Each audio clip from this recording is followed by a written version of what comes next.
we're here at Athens Coney Island on Woodward Avenue. It's kind of an iconic Woodward Dream Cruise spot, and we have the new 2016 Mazda MX-5 Miata for 2 days.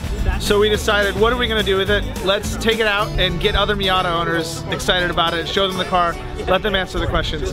We can't tell them anything about driving it yet until the embargo on June 1. So it's a little bit frustrating because we're excited to talk about the car and there's not much we can say.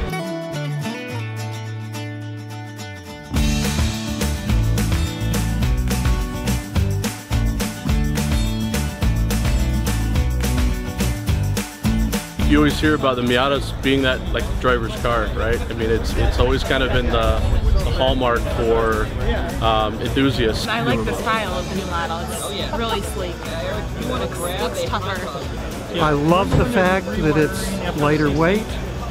I love the fact the design of the thing looks evolutionary without being revolutionary. It still looks like a Miata, which is cool. I think it's gorgeous. I really like that they've kind of made it look a little smaller. The NC is nice, but it got kind of big and round, and I like the tauter dimensions of this one. Seeing that thing, it's amazing what they managed to do with that. You know, just the shape, the design, and I'm tall, but I sat inside one of those things and it's so comfortable. Well, I currently have a 3rd gen, which I thoroughly enjoy, but was just hoping that this one would be a little bit bigger on the inside and a little bit more comfortable. And I seem to fit in it okay, and the seats feel better than the one I'm in. I'm just very interested in getting behind the wheel and seeing how it drives. I think the biggest thing is the driving position that you're in. It just feels like, you know, it screams, I want to be at the track.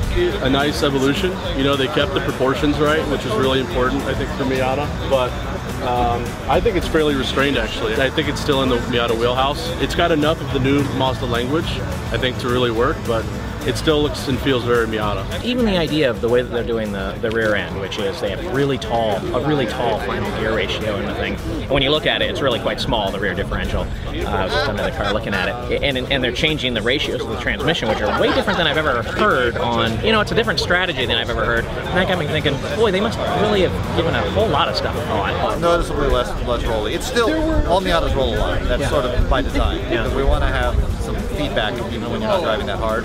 You want to slow car fast. Yeah, exactly. And when you're driving, you know, a more modest pace, you still want the feedback of the car responding to your input.